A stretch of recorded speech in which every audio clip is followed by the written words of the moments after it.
The Trump campaign insisted this wasn't a political event. But as Donald Trump cut the ribbon on a new hotel in Washington surrounded by his top campaign aides, he also carved out some time to give a shout out to Newt Gingrich, a top surrogate.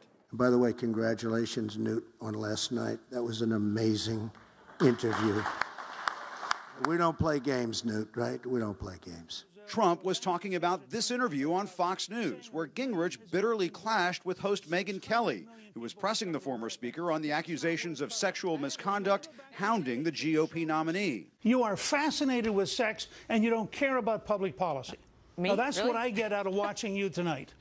You know what, Mr. Speaker? I'm not fascinated by sex, but I am fascinated by the protection of women and understanding what we're getting in the Oval Office. And I think the American voters would like to know. And therefore, we're going to send Bill Clinton back to the East Wing because, after all, you are worried about sexual predators. The interview was an instant reminder of Trump's own run-ins with Kelly, which led to this moment, cited time and again as an example of his problems attracting women voters. Blood coming out of her wherever.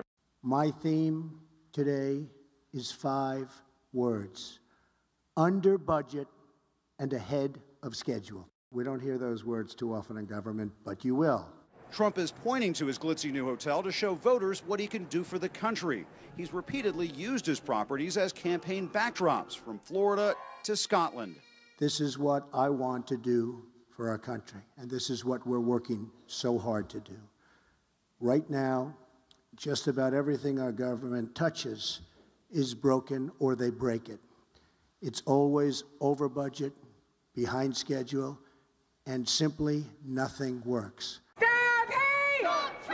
But his hotels, like his rallies, draw their share of protesters. Trump's daughter Ivanka, who was at the ribbon cutting with her brothers, argues the critics just don't understand her father. I'll tell you, one of the most telling signs of his success over decades is the thousands of people who have worked with him, worked for him, fought with him, and who continue to stand by his side in their quest to achieve great things. And Trump rejected the notion that this stop was a waste of precious campaign time. I did yesterday 8 stops and 3 major speeches, and I've been doing this for weeks straight.